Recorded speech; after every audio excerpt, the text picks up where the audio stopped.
rapist daw si pastor. Yan ang atake nila. Kailan daw ni-rape? Ni-rape daw siya 2014. Kailan po siya nagkaroon ng cyber libel warrant po?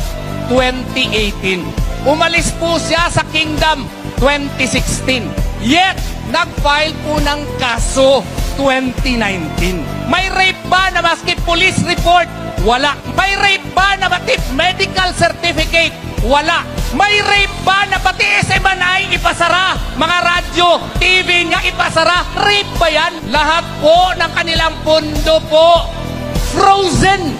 Anong kinalaman ng kanyang mga kumpanya doon sa kaso daw na rape? It's not about any case, but it is about rotten politics. Kapag nanalo po ang PDP laban, alisin po natin yung mga ayuda na yan.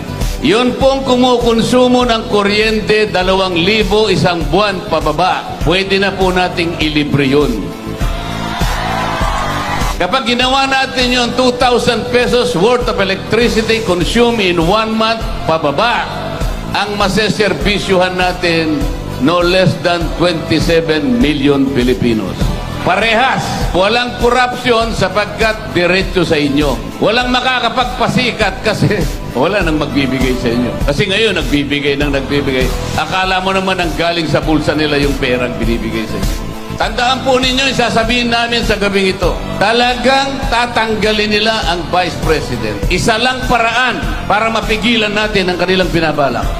Yung team na yun, ayaw na nilang makauwi si Tatay Digong dito sa ating bansa. Pero mayroong isang team pipigilan yung kanilang kagustuhan, PDP laban. Ito yung teknik natin para masigurado natin manalo ang 10. Huwag nyo nang dagdagan ng 11 at 12. I-blanco nyo na ang 11 at 12. Pwede ba yun? Akin pong imumungkahi na i-amyendahan ang Data Privacy Act, Bank Secrecy Law, Foreign Currency Act para bigyan ng kapangyarihan ang ombudsman na imbestigahan ang bank accounts at mga tagong yaman ng lahat ng public officials kahit walang court order.